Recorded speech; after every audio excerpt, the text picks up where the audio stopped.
Ey yigitler, ey yaş dostlar, Ammar'ın öz sözünü dinle. 4 aydan sözü var.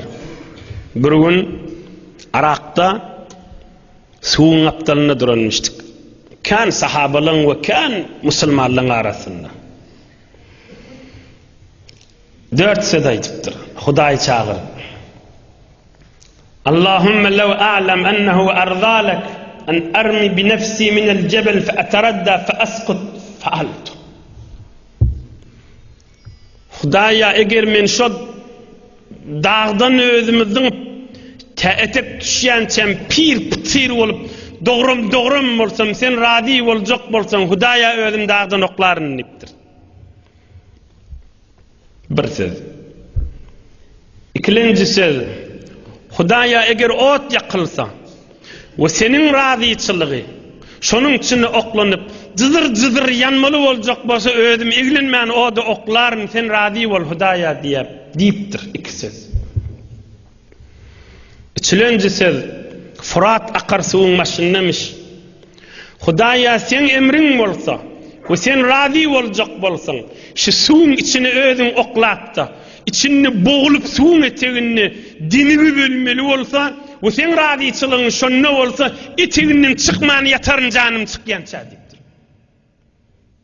O dördüncüsü Hudaýa her ýere jeň meýdany girýärin sen raziçylygyň diýip girýän ve umidimde kändir senin raziçylygyň diýip giren adam boş gaýtmaz diýipdir.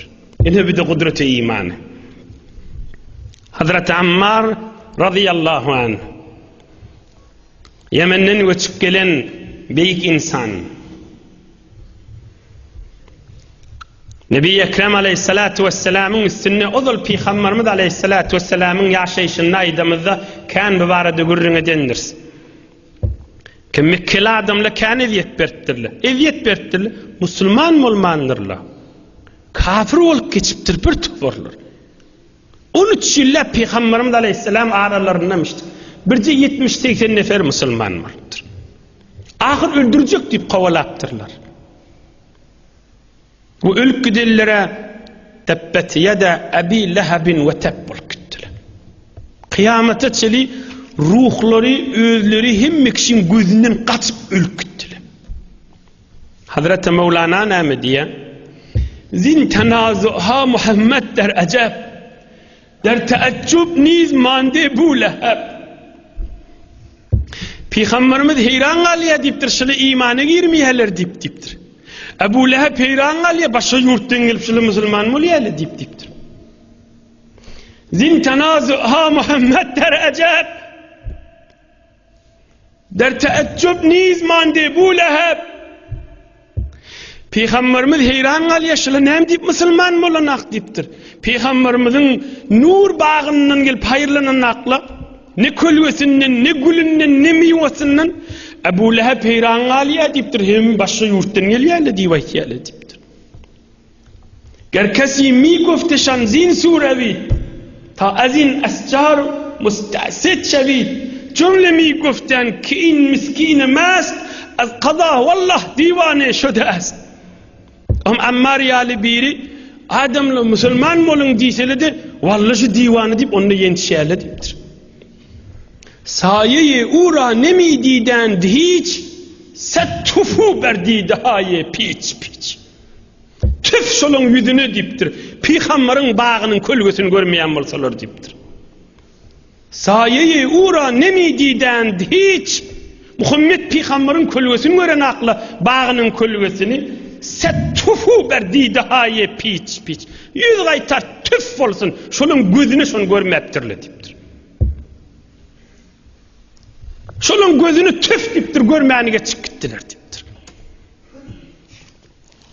Hazreti Hacı Ubeydullah Ahrar 650 yıl bundan azal Özbekistan Samarkand yurdundan bir büyük evliya çıktı. Cihan İslam onun adından dolu. Kim? Hazreti Hacı Ubeydullah Ahrar. Her pir, her sofi, her büyük Allah'ın zikretlerlerden sonra bizim silsilamız Hacı Ubeydullah Ahrar'ın sünnen mariya diyenlerler. Hazreti Hacı Ubeydullah Ahrar.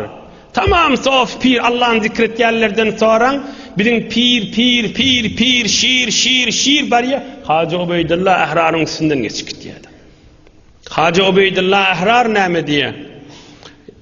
Yaqub Çarxi diyen pirin salamına vardım diye. Başka yurtta Bukhara'da. Şondan bir zikr alacak bolup, kol verecek bolup diye. Yaqub Çarxi'nin ovasına şehrine vardım diye. Kol verecek bollum. Allah'ın ışkına girmeden çürüyüm zikr alacak bollum diye. Ohum ovasına, pirin ovasına vardı. Yaqub Çarxi'nin ovasına. Ovasına bardım diye görsün bir neçe adamla üyüşüp şu pir yamallap durlar diye. Men kenarından barip dinlep durdum. Men yerlerden gelen bir pir diyerler qavadım der o dedim diye. Ne öz ovası yamallap durdu on. Ay yoga izmek deyin ne dedim diye. Ay yine şondan geldim bir salamlaşayın dedim diye. Ay yine şondan geldim salamlaşayın dedim diye. हम हजरत ख्वाजा बुजुर्ग मुर्शिद Rabbani Nebi Ekrem Aleyhissalatu vesselam'ın ilmde ve aşk meydanına yerine oturan büyük insan Hazreti Alaaddin Attar'ın yerine de oturan Hazreti Yaqub Çarxi'nin salamına vardım diyor. Salamlaşamda etti. O vadaşlamın bidirek kıybatları senin kalbine eser etti mi iyiliğine gidesin geldi mi dedi.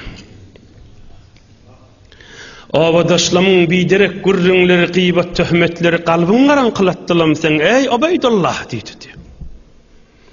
Daştan gelipsin, kolundan tutup da seni zikre bereyin, beyet edeyin deyiptir.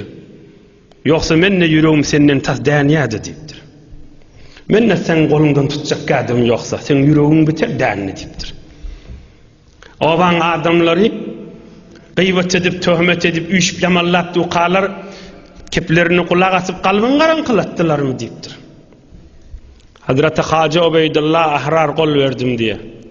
Hazreti Hacı Ubeydullah Ahrar Hazreti Şah Veliyullah Ubeydullah Ahrar oldu.